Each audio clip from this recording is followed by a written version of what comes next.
हवाई सफर आज दुनिया में सबसे सुरक्षित माना जाता है। आंकड़े तो यही कहते हैं। लेकिन जब भी कोई विमान दुर्घटना होती है तो वो आंकड़े वो बेमानी से लगते हैं और हमारा ध्यान बस उस एक खबर पर टिक जाता है। आज हमारे पास 2025 के आखिरी कुछ महीनों में हुई हवाई दुर्घटनाओं से जुड़ी कई रिपोर्ट्स और नोट्स हैं और हम इन्हीं की गहराइयों में उतरकर उस कहानी को समझने की कोशिश करेंगे जो ये खबरें मिलकर सुना रही हैं। बिल्कुल, हमारा मकसद सिर्फ इन हादसों की एक लिस्ट बनाना नहीं है, बल्कि इनके पीछे के पैटर्न को पकड़ना है। हाँ। हम देखेंगे कि एक विशाल सैन्य कार्गो विमान के क्रैश होने में और एक छोटे ट्रेनिंग विमान के बिजली के तारों से टकराने में क्या फर्क है और इन अलग अलग घटनाओं से हमें एविएशन की दुनिया के बारे में क्या पता चलता है। ये एक बहुत बहुत दिलचस्प नजरिया है, क्योंकि ऊपर से देखने पर तो ये सब अलग अलग दुखद घटनाएं लगती हैं। हाँ। लेकिन जब हम इन्हें एक साथ रखते हैं तो एक तस्वीर उभरती है। ये तस्वीर हमें बताती है कि एविएशन सेफ्टी की लड़ाई अब कह सकते हैं कि दो बिल्कुल अलग अलग मोर्चों पर लड़ी जा रही है। अच्छा, दो मोर्चों पर। हाँ, एक मोर्चा है बड़े कमर्शियल और कार्गो विमानों का और दूसरा है छोटे जनरल एविएशन विमानों का, और दोनों की चुनौतियां और खतरे वो बिल्कुल अलग हैं। तो चलिए इसी नजरिए से सबसे ताजा घटनाओं की परतें खोलते हैं। 9 दिसंबर सूडान, पोर्ट सूडान में एक सैन्य इल्यूशन IL-76 कार्गो विमान लैंडिंग के दौरान क्रैश हो गया। विमान में सवार सभी क्रू सदस्यों की मौत हो गई। ये सिर्फ एक हादसा नहीं है, ये एक युद्ध क्षेत्र में हुआ हादसा है। और यहीं पर मामला बहुत पेचीदा हो जाता है। सबसे पहले तो ये विमान IL-76 ये कोई आम विमान नहीं है। ये सोवियत दौर का एक बहुत बड़ा और मजबूत कार्गो प्लेन है। इसे मुश्किल से मुश्किल जगहों पर उतरने और उड़ान भरने के लिए ही बनाया गया है। अच्छा। लेकिन जब ऐसी कोई दुर्घटना एक संघर्ष वाले इलाके में होती है तो उसकी जांच वो नागरिक हादसों की तरह नहीं हो पाती। मतलब जांचकर्ताओं की पहुंच सीमित होती है, सबूतों से छेड़छाड़ का खतरा होता है और सारी जानकारी पर सेना का नियंत्रण होता है। तो इसका मतलब यह है कि शायद हमें कभी पता ही ना चले कि यह हादसा तकनीकी खराबी से हुआ या पायलट की गलती से या फिर किसी हमले की वजह से। इसकी आशंका बहुत ज्यादा है। इसे फॉग ऑफ वॉर कहते हैं, युद्ध का धुंधला का। हाँ, जिसमें सच अक्सर खो जाता है। और ये हमें हवाई यात्रा के उस पहलू से रूबरू कराता है जिसके बारे में हम कम ही बात करते हैं, सैन्य अभियानों से जुड़े जोखिम। बिल्कुल। सूडान के इस मामले से बिल्कुल अलग एक दूसरी तस्वीर हमें भारत के मध्य प्रदेश में देखने को मिलती है। यहाँ एक छोटा ट्रेनर विमान एक 33 kV की बिजली लाइन से टकरा गया। अच्छी बात यह रही कि दोनों पायलट बच गए, लेकिन इसका असर वो जमीन पर देखने को मिला।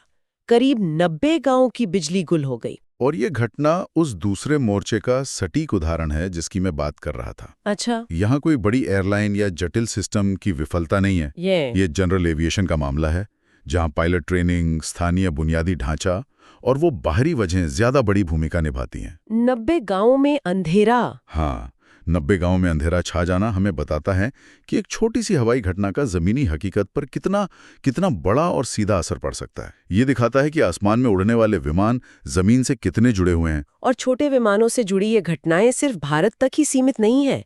नवंबर 2025 में अमेरिका के फ्लोरिडा से भी कई खबरें आईं। हाँ। एक रिपोर्ट के मुताबिक वहां 3 छोटे विमान क्रैश हुए, लेकिन इन मामलों में किसी की जान नहीं गई।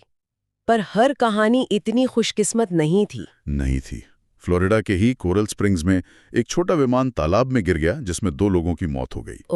और जो बात इस हादसे को और भी दुखद बनाती है वो ये है कि ये विमान ये कोई शौकिया उड़ान पर नहीं था। ये जमैका के लिए तूफान राहत सामग्री ले जा रहा था। ये सुनना ही कितना दुखद है। मतलब जो लोग दूसरों की मदद करने जा रहे थे वो खुद एक हादसे का शिकार हो गए। ये उस मिशन के दबाव को भी दिखाता है कि शायद जल्दी पहुंचने की कोई अर्जेंसी रही हो। बिल्कुल, मानवीय मिशनों में अक्सर ऐसा दबाव होता है। इसी तरह की एक और घटना मिसिसिपी में हुई, जहां एक ट्रेनिंग उड़ान लेक पोंचाट्रेन में दुर्घटनाग्रस्त हो गई। इसमें एक प्रशिक्षक और एक छात्र पायलट दोनों की मौत की आशंका है। ये घटनाएं हमें सीधे तौर पर पायलट ट्रेनिंग में शामिल जोखिमों की याद दिलाती हैं। ये वो दुनिया है जहां गलतियों से सीखा जाता है, लेकिन कभी-कभी उन गलतियों की कीमत बहुत भारी होती है। तो एक तरफ ये छोटे विमान हैं जिनकी दुर्घटनाएं पायलट के फैसलों, ट्रेनिंग या बाहरी वजहों से जुड़ी हैं, और फिर इसी दौरान केंटकी में एक बहुत बड़ी घटना होती है। यूपीएस का एक विशाल कार्गो विमान MD-11 क्रैश हो जाता है। जिसमें कम से कम 7 लोगों की मौत हुई, और यहाँ जांच का फोकस शुरू से ही एक बड़ी तकनीकी खराबी पर है। हाँ, और ये हमें वापस उस पहले मोर्चे पर ले आता है, बड़े जटिल विमान। यहाँ जांचकर्ता जिस चीज पर ध्यान दे रहे हैं उसे अनकंटेन्ड इंजन फेलियर कहते हैं। अनकंटेन्ड इंजन फेलियर, ये सुनने में काफी तकनीकी लगता है। इसका आसान भाषा में क्या मतलब है? इसका मतलब है कि इंजन के अंदरूनी हिस्से जैसे टरबाइन ब्लेड्स वो इतनी जबरदस्त ताकत से टूटे कि वो इंजन के मजबूत बाहरी कवच को फाड़कर बाहर निकल गए। ओह!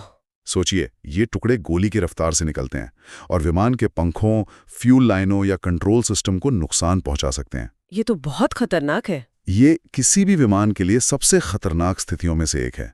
और MD-11 विमान, जिसे कार्गो पायलट हॉट रॉड भी कहते हैं, अपनी स्पीड और पावर के लिए, उसके साथ ऐसा होना ये बहुत गंभीर बात है।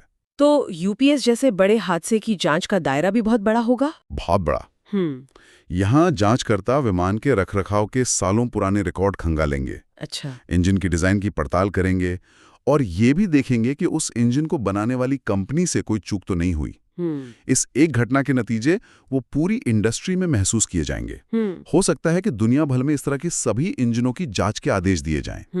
ये दिखाता है कि बड़े विमानों के मामले में सुरक्षा वो एक पुर्जे से जुड़ी एक बहुत बड़ी और जटिल पहेली है। इन हालिया घटनाओं को सही संदर्भ में रखने के लिए अगर हम साल की शुरुआत में देखें तो वहां भी कुछ बड़ी दुर्घटनाएं हुई थीं जो इन पैटर्न्स को और साफ करती हैं। हाँ, जैसे 31 जनवरी को फिलाडेल्फिया में हुआ हादसा। मेडजेट्स का एक लेयर जेट 55 विमान एक रिहायशी इलाके में गिर गया, जमीन पर। हाँ, इसमें विमान में सवार 6 लोगों के साथ साथ जमीन पर मौजूद 2 लोगों की भी मौत हो गई। ओह! लेयर जेट एक तरह का छोटा तेज प्राइवेट जेट होता है।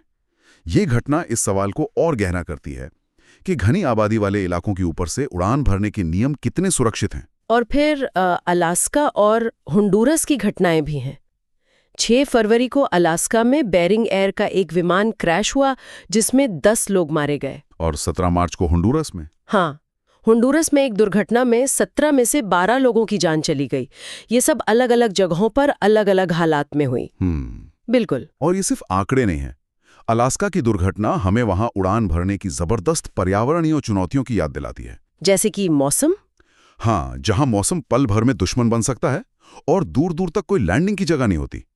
होंडुरास की घटना वो शायद वहां के एविएशन इंफ्रास्ट्रक्चर और नियमों से जुड़ी हो। ये सब मिलकर हमें यही दिखाते हैं कि विमानन सुरक्षा कोई एक चीज नहीं है। यह एक लगातार चलने वाली कहानी है जिसके हर अध्याय में इंसान, मशीन और माहौल के बीच एक नाजुक संतुलन बनाने की कोशिश की जाती है। तो इन सभी कहानियों में, चाहे वो सूडान का सैन्य विमान हो, भारत का ट्रेनर विमान या अमेरिका का विशाल कार्गो जेट, एक चीज कॉमन है, हादसे के बाद होने वाली जांच। हम हमेशा सुनते हैं कि जांच चल रही है, लेकिन इसका असल में मतलब क्या होता है? पर्दे के पीछे क्या हो रहा होता है? ये एक बेहतरीन सवाल है, क्योंकि ज्यादातर लोग इस प्रक्रिया को नहीं समझते। जैसे ही कोई हादसा होता है, सबसे पहला काम होता है घटनास्थल को सुरक्षित करना। अमेरिका में NTSB या भारत में DGCA जैसी एजेंसियां तुरंत अपनी टीम भेजती हैं। ये टीम एक तरह से किसी जासूसी टीम की तरह काम करती है। और इनका सबसे पहला मकसद ब्लैक बॉक्स को ढूंढना होता है ना? हाँ, हालांकि उन्हें असल में ब्लैक बॉक्स नहीं कहा जाता और वो चमकीले नारंगी रंग के होते हैं ताकि मलबे में आसानी से दिख जाएं। अच्छा। इसमें 2 हिस्से होते हैं। एक होता है कॉकपिट वॉइस रिकॉर्डर यानी CVR, जो पायलटों की बातचीत रिकॉर्ड करता है। बातचीत, स्विच की आवाजें, इंजन का शोर, सब कुछ। और दूसरा होता है फ्लाइट डेटा रिकॉर्डर FDR। ये विमान के सैकड़ों पैरामीटर्स जैसे स्पीड, ऊंचाई, इंजन की परफॉर्मेंस, इन सबको लगातार रिकॉर्ड करता है। तो क्या इन बॉक्स से सारी कहानी पता चल जाती है? ये एक आम धारणा है, लेकिन ये सिर्फ पहेली के कुछ जरूरी हिस्से हैं। असली काम तो वो मलबे के हर टुकड़े को इकट्ठा करके उन्हें एक हैंगर में ले जाकर विमान को फिर से जोड़ने की कोशिश करने में। बाप रे। मेरे मैचकर्ता से बात की थी, उन्होंने बताया था कि मलबे का हर जला हुआ, मुड़ा हुआ टुकड़ा एक कहानी कहता है। धातु कैसे टूटी, इससे पता चलता है कि टक्कर कितनी जोरदार थी। काले के निशान आग लगने की दिशा बताते हैं। ये एक बहुत बहुत धीमी और पेनस्टेकिंग प्रक्रिया है। और इसका मकसद सिर्फ ये पता लगाना नहीं होता कि गलती किसकी थी, सही कहा? बिल्कुल। आधुनिक विमानन जांच का सबसे बड़ा मकसद भविष्य के हादसों को रोकना है। वो जस्ट कल्चर के सिद्धांत पर काम करते हैं। जस्ट कल्चर हाँ, इसका मतलब है कि अगर किसी पायलट या इंजीनियर ने ईमानदारी से अपनी गलती मानी है तो उसे सजा देने के बजाय उस गलती की जड़ तक पहुंचा जाए। क्या ट्रेनिंग में कमी थी? या कंपनी की पॉलिसी में कोई खामी थी? बिल्कुल। क्या काम के घंटे बहुत ज्यादा थे? क्योंकि जब तक आप सिस्टम की खामी को नहीं सुधारेंगे, कोई दूसरा व्यक्ति भी वही गलती दोहरा सकता है।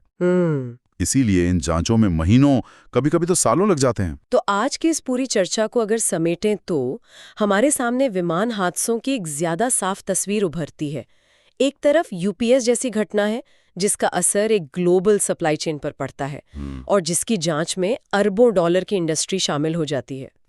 और दूसरी तरफ भारत के एक छोटे से विमान का हादसा है जिसका असर सीधे सीधे 90 गांवों के लोगों पर पड़ता है। एकदम सही।